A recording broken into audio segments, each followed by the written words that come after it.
Okay, we got it, and we're good to go.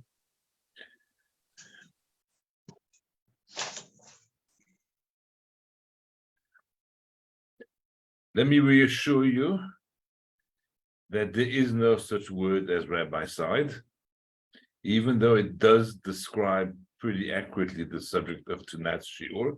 I tried to Google it earlier, and the closest I got was a story of this man who was killing the rabbits across the road of his neighbors. And that was a pretty sad story, but at least no humans were harmed in that story. But it would appear that in the story I'm going to share with you, which is a Purim story, but a true story, a human seemed to have been harmed, and we need to understand what actually happened there. The story I'm going to share with you appears in the Talmud Megillah, page 7b. New, here we are. Page 7b is the page that deals with the mitzvot of Purim. There's 4. We had to observe them yesterday. And it gives us the requirements for each mitzvah. So we're familiar with the requirements for Megillah reading. You need to read the Megillah or hear the Megillah at least twice, night and day. We know that Mishloach Manot entails giving 2 gifts of food to at least one person. We know that Matanot Levyonim is charity to at least 2 people. The amount can be nominal, even the value of a pruta, which is probably a few cents in rands, I don't know, maybe a couple of rand, I'm not sure exactly. And there's also the Talmud on the same page, that's Megillah 7b. Rava gives us the measurement for the interesting mitzvah of becoming intoxicated on Purim, of having a l'chaim. It has to be to the extent, he gives a measurement, that he doesn't know how to distinguish between cursed is Haman and blessed is Mordechai. Now that in itself is something that one can discuss, etc. But he says there is a measurement, there's a metric for how we know that the mitzvah of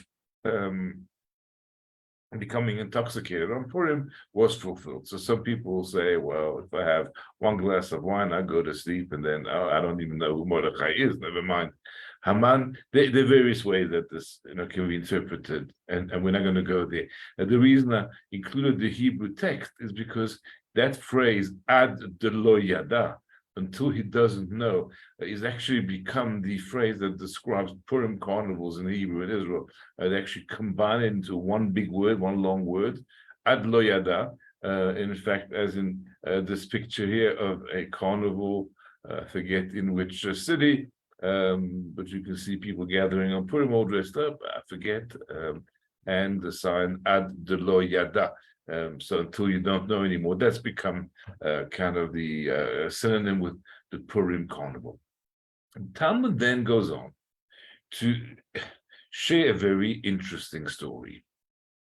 Rabbah and Reb Ze'era had a Purim feast together, and they fulfilled the mitzvah of the Purim feast, which is to have a l'chaim.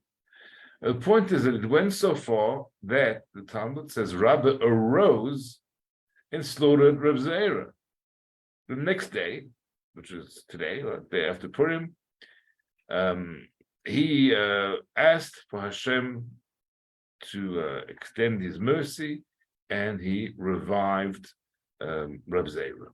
That's the story in the Talmud. A very, very strange, puzzling story that draws a lot of discussion. In fact, I came across this book, and that's the Hebrew words, Kam Rabbe Shachte the Reb Ze'era. So Rabbe got up and slaughtered Reb Ze'era. It would appear that there's an entire book about this incident and how we understand that there was a Purim party, there was a murder, and then there was a revival of the dead the following day. So this entire book, which looks pretty thick to me, actually deals with various ways of understanding the story. How do we understand the story? And let me share a number of possible explanations, all of which kind of seem good until I'm going to kind of destroy them, deflate them, and then I'll share with you a classic interpretation of this story, which was one that the Rebbe shared with us. It was back in 1984. I think it was possibly not my last, but penultimate Purim, still living in Brooklyn. And I do recall this very clearly, and I'm going to try and share this with you as best as possible. When there are difficult stories such as these in the Talmud, one of the commentaries that deals with is Maharsha. And Maharsha says the following happened. He forced him to drink more than he was able to, and he got really sick. He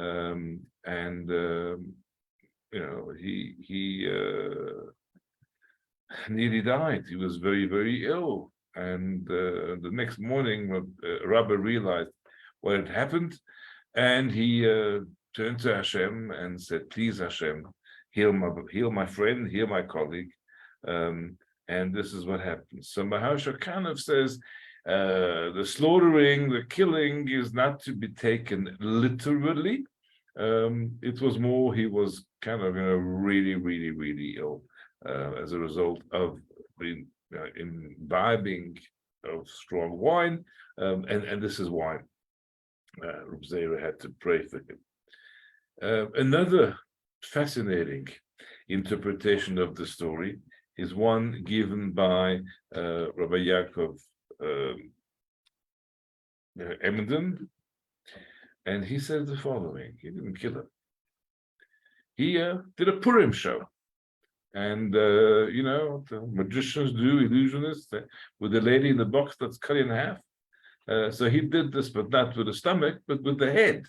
And so it appeared to everybody else there that the head had been severed from the body, like shechita.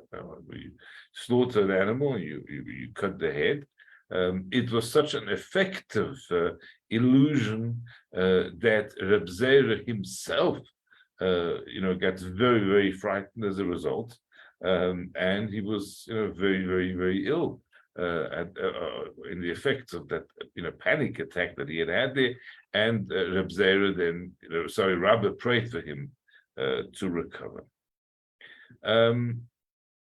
These are two possible interpretations. There are more, as you saw, there was a whole book. However, what both these interpretations have in common is that they're not literal interpretations of the text.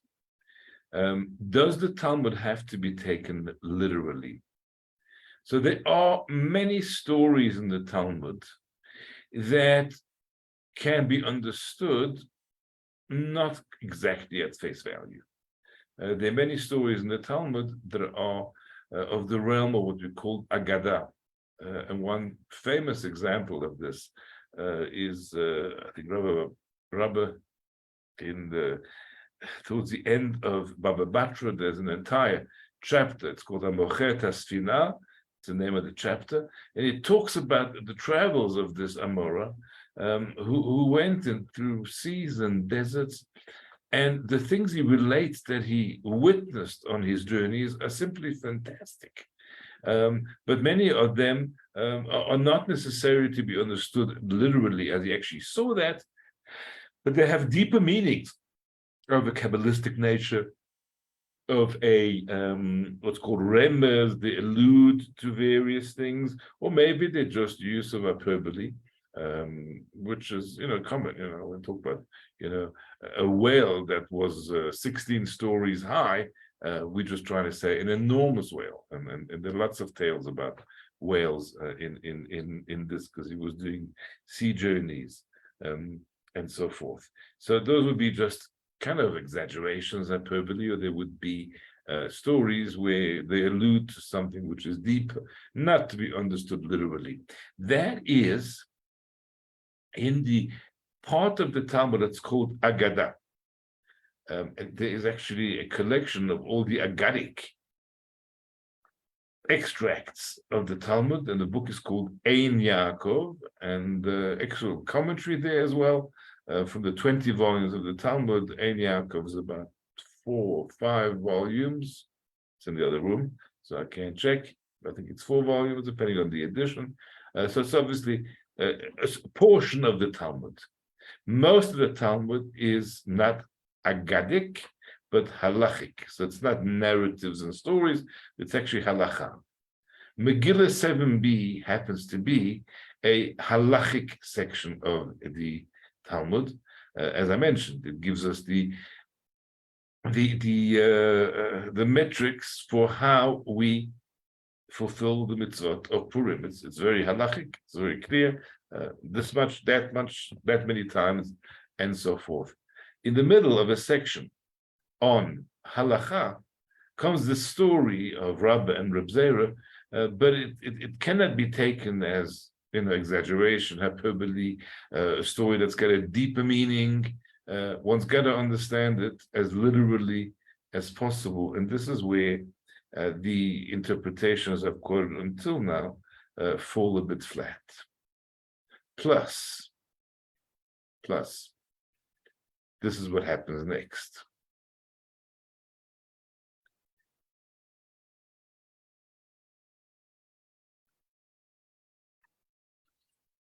The Talmud continues. A year later, Rabbi says to Reb Zera, how about we have a Purim Suda again? And Rabbi Zera politely declines, and he says, miracles that happen each and every hour. I'm sorry, but I'm going to have to decline. Last year was pretty hectic, as we would say in 2023, but you got me back. But it doesn't always happen, so I'm really sorry. I'm not going to be able to. Now, clearly, Reb Zera was very frightened. Perhaps he would have done it again if not for his fear.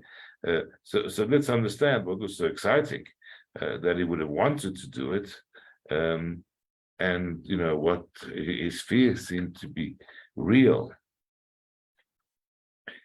So I'd like to take you to a story of precedent where something along the same lines happened. It's the story of Nadav and Avihu, who make unauthorized entry into a place. And I'm going to be vague here. It's a place. It's not clear that it's necessarily a geographical place. It could be. Some say Nadav and Avihu actually entered into the Holy of Holies, which they weren't supposed to. But the place they entered was basically a closeness to God that was beyond survival, was beyond being able to live at that point. So at the portion Achrei Mot that begins, the sons of Aaron, Nadav, and Avihu passed, the korvatam lifnei Hashem vayamutu. They came close to God and they died. So the death was caused by closeness to God. By definition, there's just so much that a person can approach godliness and still remain a human being. If you seek to get too close to the source of all spirituality, you're going to, in the process, cease to be a physical being, and all that will remain will be a detached soul from your body, because the soul kind of jumped ship and went to connect with its source. So we see this with a little match and a flame, and you hold the match next to the flame, and the next thing, the match has lost its flame. The flame has jumped into the bigger flame, first it flickers and it kind of seems to be getting closer and closer to the fire, and then disappears off the match, and into the fire. And that's kind of the process of closeness to Hashem, to the extent that that causes a disconnect of body and soul. Is it a good thing? It's not. I mean, closeness to God is amazing. But we are meant to fulfill missions as humans, and that's soul and body connected. And the idea is not to reach such heights that your soul, jumps off the match or off the body and into the source. And that was kind of the explanation for the sin of Nadav and Avihu, which caused their death. Not necessarily a sin, even though it does appear that they were not playing by the rules. And it's actually amazing text. If I can get it for you, there we are. This is how the Or HaChaim explains Nadav and Avihu and their kind of losing of the soul. The Torah alludes to the fact that though these righteous people felt they were approaching an area which would result in this kiss of death, they did not flinch and kept getting closer. And I've put the Hebrew text in, which they don't do justice in this English translation, and because we've got 1, 2, 3, 4, 5, 6, 7 synonyms. It's amazing imagery that the Or HaChaim paints for us. So let me try and translate it as literally as I can. They felt that they were about to lose their souls, to die, mitatam. They did not hold back from getting close to dveikutis, clinging to God, neimutis, pleasantness, arevut, sweetness, yedidud is friendship, chavivut is preciousness, chashikut is desire, mitikut is sweetness. So 1, 2, 3, 4, 5, 6, 7 terms that describe the way they related to godliness. At klod nafsham mamash, until their souls literally left them. They attained the state of religious intoxication.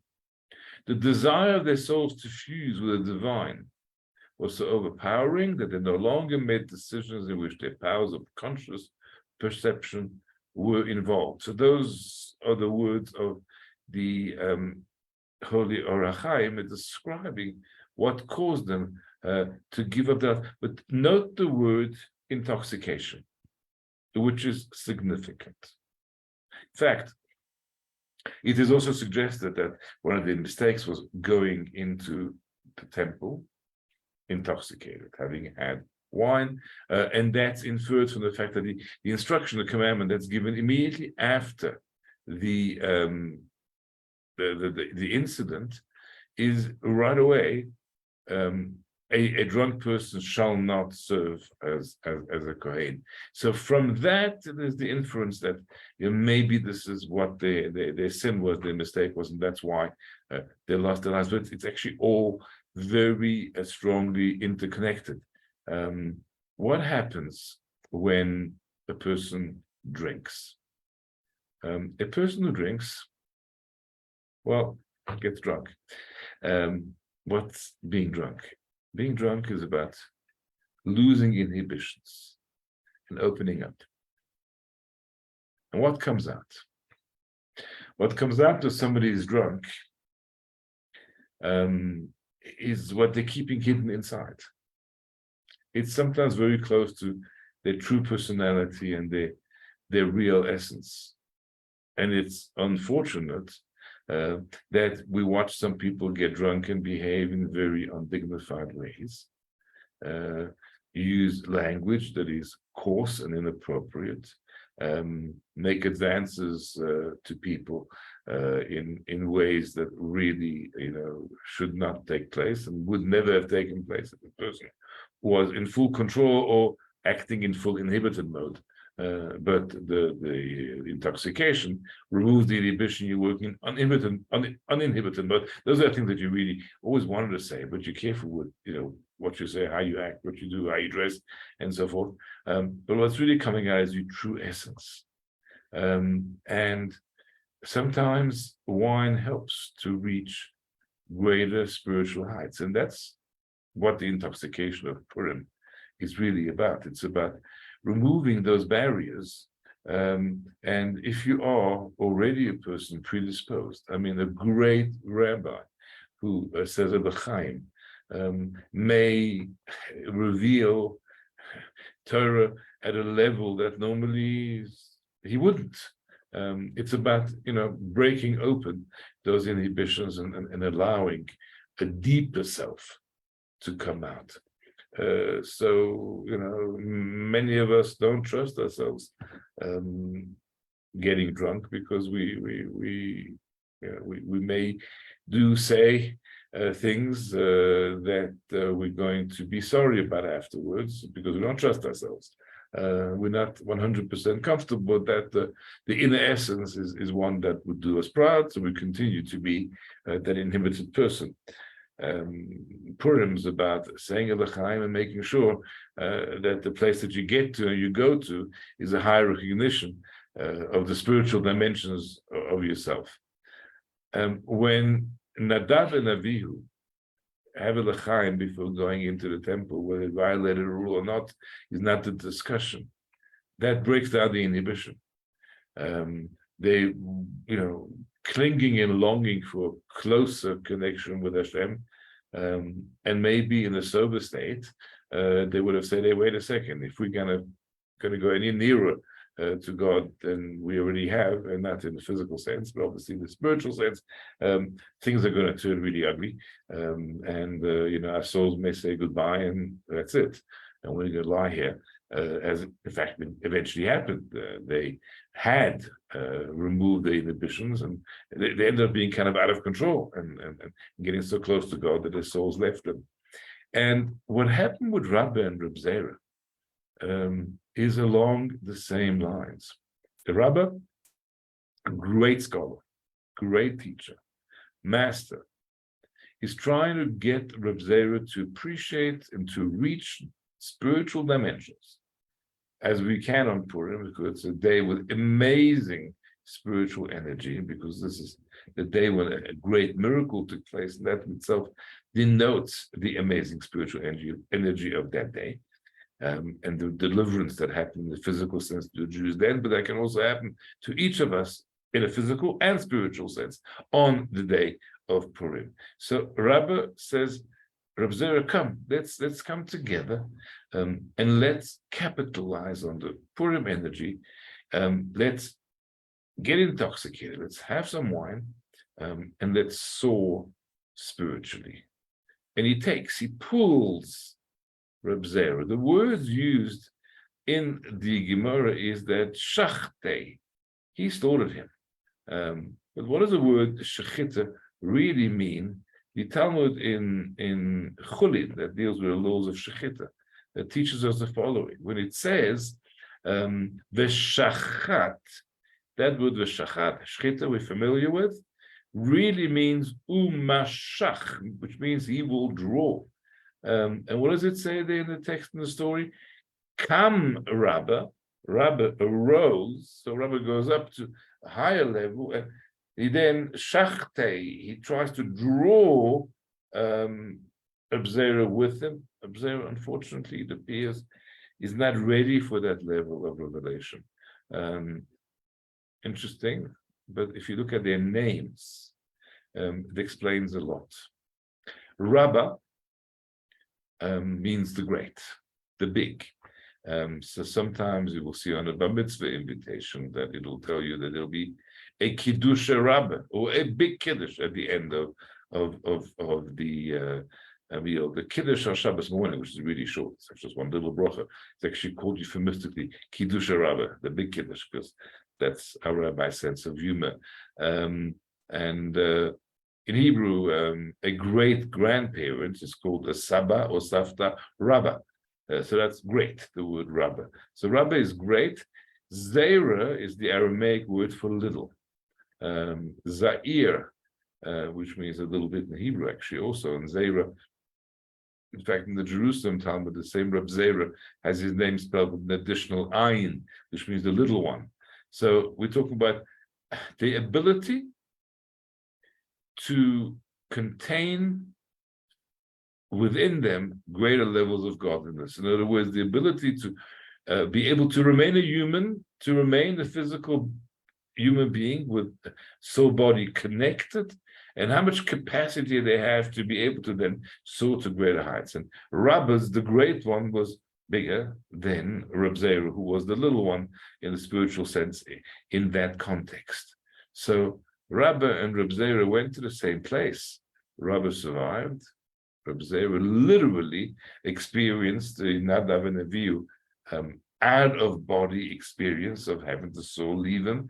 And of course, that was a place that he could exist in the course of Purim, because Purim is when we are in an unnatural spiritual state. But the next day, Rabbi realized that he's got to pray to Hashem to make body and soul come together again. And thankfully, his prayer was answered. Reb Zera had many healthy years thereafter. As far as Robert was concerned, the energy that they produced together, those two rabbis, was so powerful and so amazing that he wanted to duplicate the experience. He said, look, I get you alive again, so we get the best of both worlds. You experienced closeness, clinging to that sweetness of Hashem, and then you came back into a human being, body, soul connected. This is amazing. Perhaps he thought that a year later, Reb Zera was no longer too little, that he had worked on himself, and that kind of, like one would go to the gym and try and get, more capacity in the weightlifting, and be able to accomplish more in the physical sense. Maybe he had hoped that Reb Zera had spent a lot of time in the spiritual gym and had grown the capacity to be able to go same place as last year or higher and remain a human being. Reb Zera, as we know, largely declined because the objective of a human being who was put on this earth is to serve God as body and soul. And that's where we have limitations. And klot hanefesh, clinging to God and becoming one with Him, as great as that is in the spiritual sense, is not the mission that we were sent to this world for. And so Reb Zera thought, no, this is not the way we're going to go. And he politely declined to have a Purim Su'udah with Rabbi, much to the latter's disappointment, no doubt. So here is a fascinating story of Rabbicide indeed, but ends well because the rabbi killer also had the ability to be the rabbi reviver. Thank you very much.